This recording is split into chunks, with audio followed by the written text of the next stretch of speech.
십자가를 참으시 어린 양 예수 내 죄 씻어주시고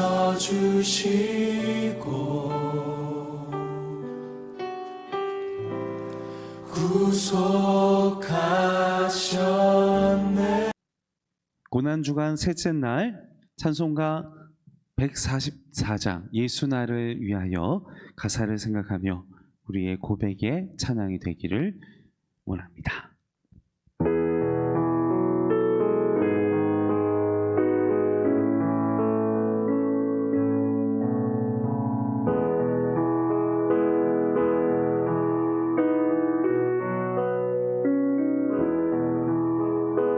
예수 나를 위하여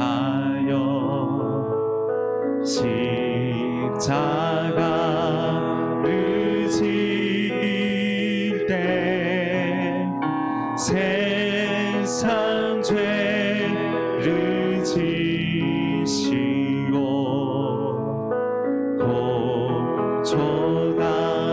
고초당하셨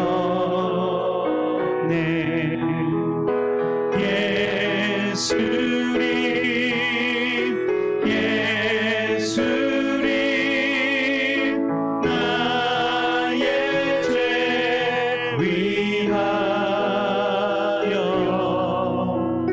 보배 피를 흘리니 죄인 받으소서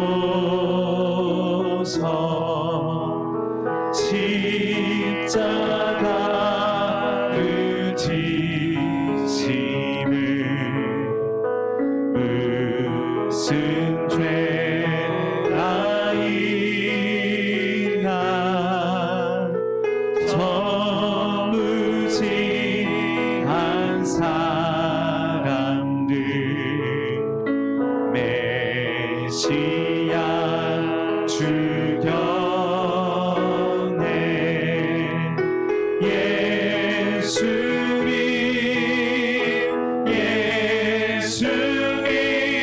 예수님 나의 죄 위하여 보배 피를 흘리니 죄인 받으소서 이와 같이 붉은 죄 없는 이가 없네 십자가의 공로로 눈과 같이 되네 예수님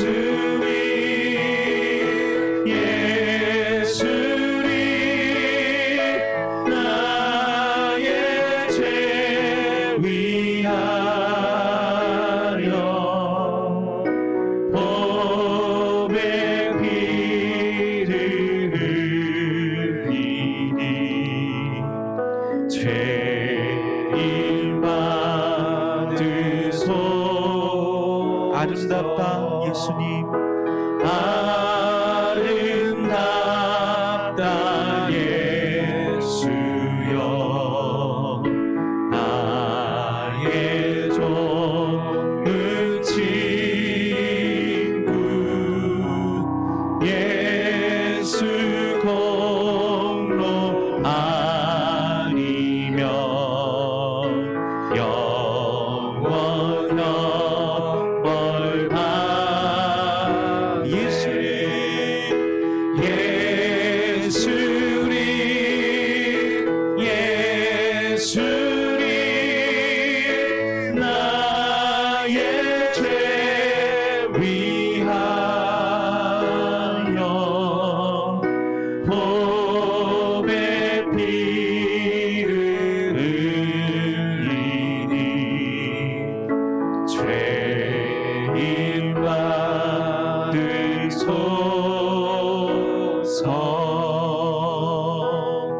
아멘.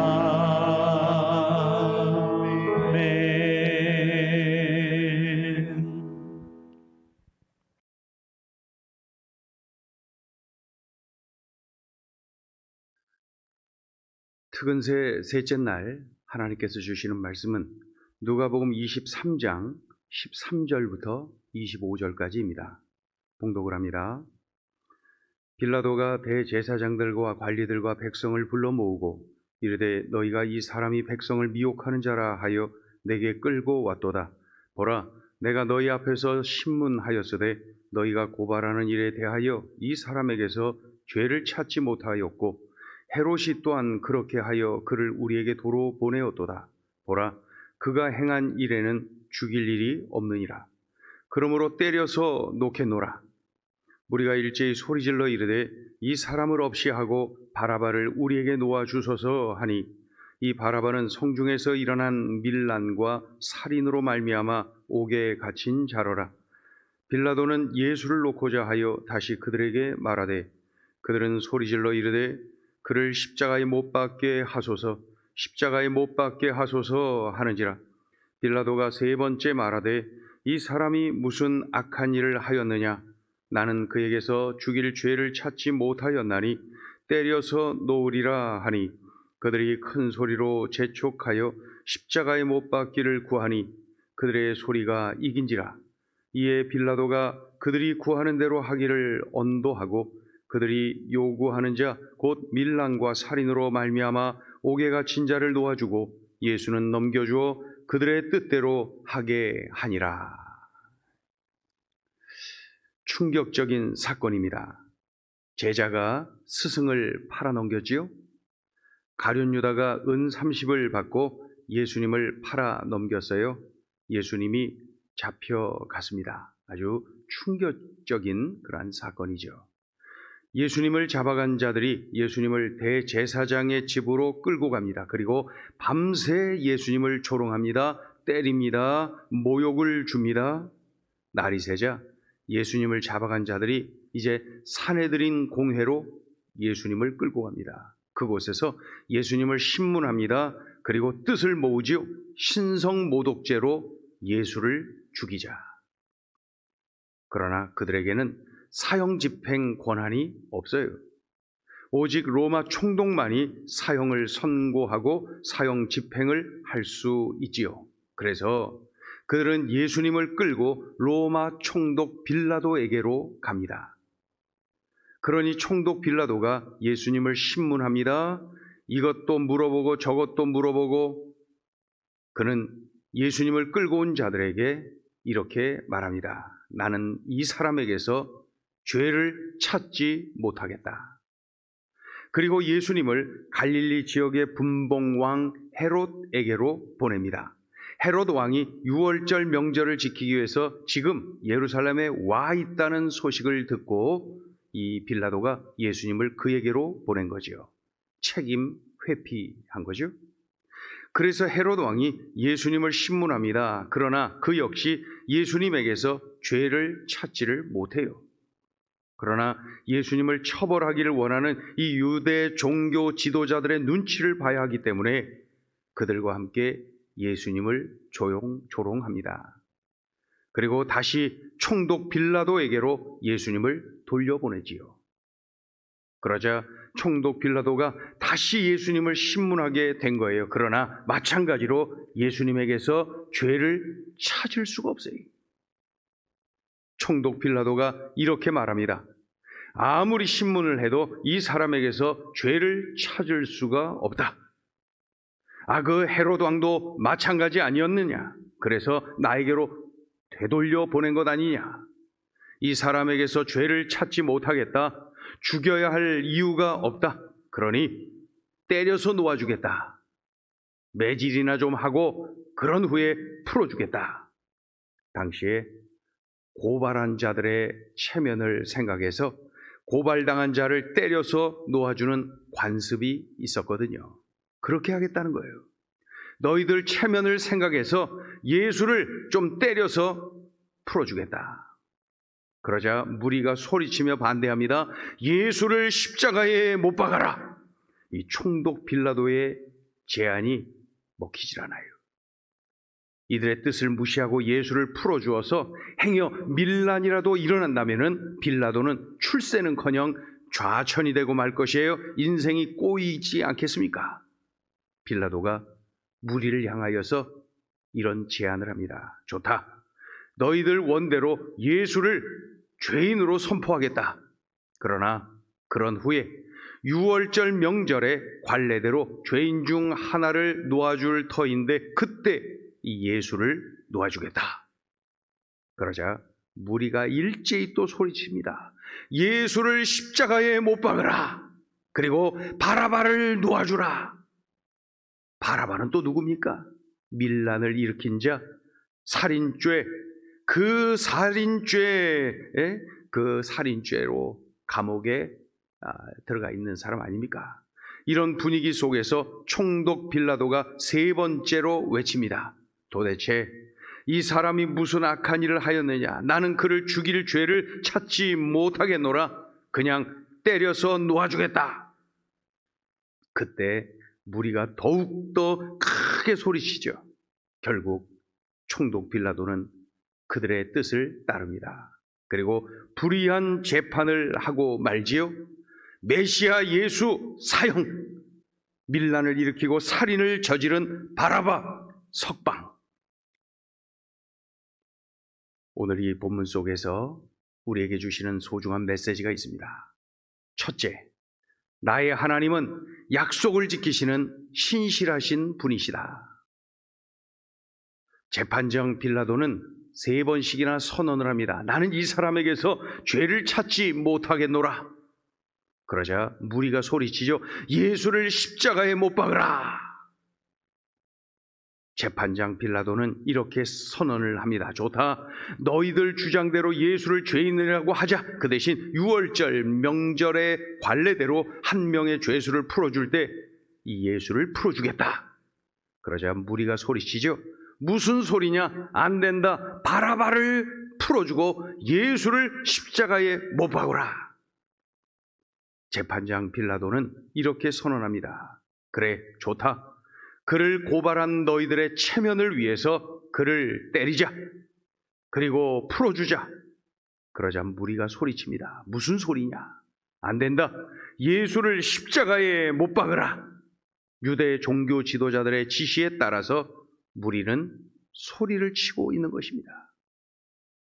총독 빌라도는 예루살렘 총독 재임 기간에 그저 조용조용히 아무 탈 없이 있다가 더 좋은 곳으로 발령받아 가야 됩니다. 세상 출세를 놓치면 안 됩니다. 그래서 결국 판결을 내리지요. 메시아 예수 사형, 십자가형에 처한다. 쾅쾅쾅. 아니, 예수님이 범죄자입니까? 이게 뭡니까? 그런데 참 놀라워요. 예수님에 관한 수많은 구약의 예언 중에 이런 예언이 있어요. 예수님이 범죄자 중 하나가 되리라. 이런 예언 말이에요. 이사야 53장 12절은 이렇게 기록하고 있습니다. 이는 그가 자기 영혼을 버려 사망에 이르게 하며 범죄자 중 하나로 헤아림을 받았음이니라. 범죄자 중 하나로 헤아림을 받았음이니라. 그러나 그가 많은 사람의 죄를 담당하며 범죄자를 위하여 기도하였느니라. 구약 성경에 예수님에 관한 예언이 300여 회나 기록이 되어 있어요. 예수님에 관한 예언이 말이죠. 어떻게 오실 것이다, 어떻게 사실 것이다, 어떻게 죽으실 것이다, 어떻게 부활할 것이다, 어떻게 승천할 것이다. 이 모든 예언이 다 성취되었습니다. 철저하게 말이죠. 범죄자 중 하나가 될 것이다 라는 구체적인 예언까지도 정확하게 성취되는 것을 오늘 볼 수가 있죠. 예수님은 범죄자 중 하나가 되셨어요. 예언대로. 이런 것을 보면서 귀중한 사실을 깨닫습니다. 하나님은 신실하시다. 하나님은 약속하신 바를 반드시 지키시는 신실하신 분이시다. 그래서 성경, 하나님의 말씀은 약속입니다. 약속, 구약, 옛 약속이, 신약, 새로운 약속입니다. 성경은 약속, 하나님의 말씀은 약속, 그리고 이 약속을 그대로 지키시는 신실하신 하나님이시죠. 예수님에 대한 수많은 약속을 다 지키셨어요. 이제 한 가지 남았죠. 예수님의 재림. 예수님은 다시 오십니다. 약속대로. 동시에 우리의 삶 속에 하나님의 수많은 약속이 있어요. 함께하리라, 도와주리라, 인도하리라, 그리고 믿음의 기도에 응답하리라. 그래서 기도할 때 약속의 말씀을 붙잡고 기도하는 겁니다. 하나님, 이렇게 기도하면 주겠다 하셨지요? 하나님, 이것을 구하면 주겠다 하셨지요? 하나님, 믿음으로 구하오니 약속이 성취될 줄로 믿습니다. 이렇게 기도하는 거죠. 약속의 말씀을 붙잡고 기도하는 거예요. 그 기도에 응답하십니다. 신실하신 하나님이 말이죠. 오늘 가장 기본적인 사실을 새삼스럽게 깨닫게 됩니다. 나의 하나님은 신실하시다. 둘째 주시는 메시지입니다. 세상의 소리보다 하나님의 음성이 더 크게 들려야 한다. 결국 이 불의한 재판을 하게 된 빌라도, 그에게는 세상의 소리, 무리의 소리가 하나님의 음성보다 더 크게 들렸어요. 크게 들리는 그 소리를 따라가고 만 것이죠. 그러니 하나님의 음성보다 다른 어떤 소리가 더 크게 들린다면 그것이 위기입니다. 그 결과 빌라도는 그리스도를 죽인 사람, 하나님의 아들을 죽인 사람으로 지난 2000년 동안 불려지고 있지요. 세상의 소리, 이 마귀의 유혹의 소리보다 하나님의 음성이 늘 크게 들려야 합니다. 아주 크게 들려야 합니다. 그때 갈등이 없어요. 염려가 없어요. 두려움이 없어요. 그때에 담대합니다. 순종합니다. 그리고 행복합니다. 유명한 영성가 리차드 포스터 목사님이 이러한 말을 합니다. 현대인에게 세 가지 원수가 있다. 현대인에게 세 가지 원수가 있다. 소음, 바쁨, 그리고 군중. 이 세 가지가 왜 원수냐? 하나님의 음성을 듣지 못하도록 하니, 정신을 분산시키니 원수가 분명합니다. 세상의 소리가 하나님의 음성보다 더 크게 들리면 넘어집니다. 성도들이 넘어져요. 목회자들이 넘어져요. 마구 넘어집니다. 명심하자고요. 세상의 소리, 마귀의 유혹의 소리보다 하나님의 음성이 더 크게 들려야 됩니다. 하나님의 말씀을 읽고 듣고 묵상하세요. 나를 향한 하나님의 음성을 듣습니다. 성령으로 충만하여서 하나님께 집중하세요. 하나님께 기도하세요. 나를 향한 하나님의 음성을 듣습니다. 그때 능력의 삶을 우리가 살아갈 수가 있는 것이죠. 기도하겠습니다. 이 시간 기도할 때 오늘 주신 말씀을 붙잡고 우리 합심해서 함께 기도해요. 오늘 주신 말씀을 붙잡고 함께 기도하고, 또 이 고난 주간에 우리 주님의 고난을 더 묵상하면서 우리 주님 고난에 동참하면서 살기를 결단하며 기도하시고, 또 이 시간에 여러분 하나님 앞에 구하는 기도 제목, 그것 하나님께 아뢰시길 바랍니다. 이러한 제목으로 우리 합심하여서 함께 간절히 기도하겠습니다. 할렐루야. 하나님 아버지, 은총을 감사합니다. 고맙습니다. 우리들에게 은혜 주셔서 소중한 음성을 듣게 하신 것 감사합니다.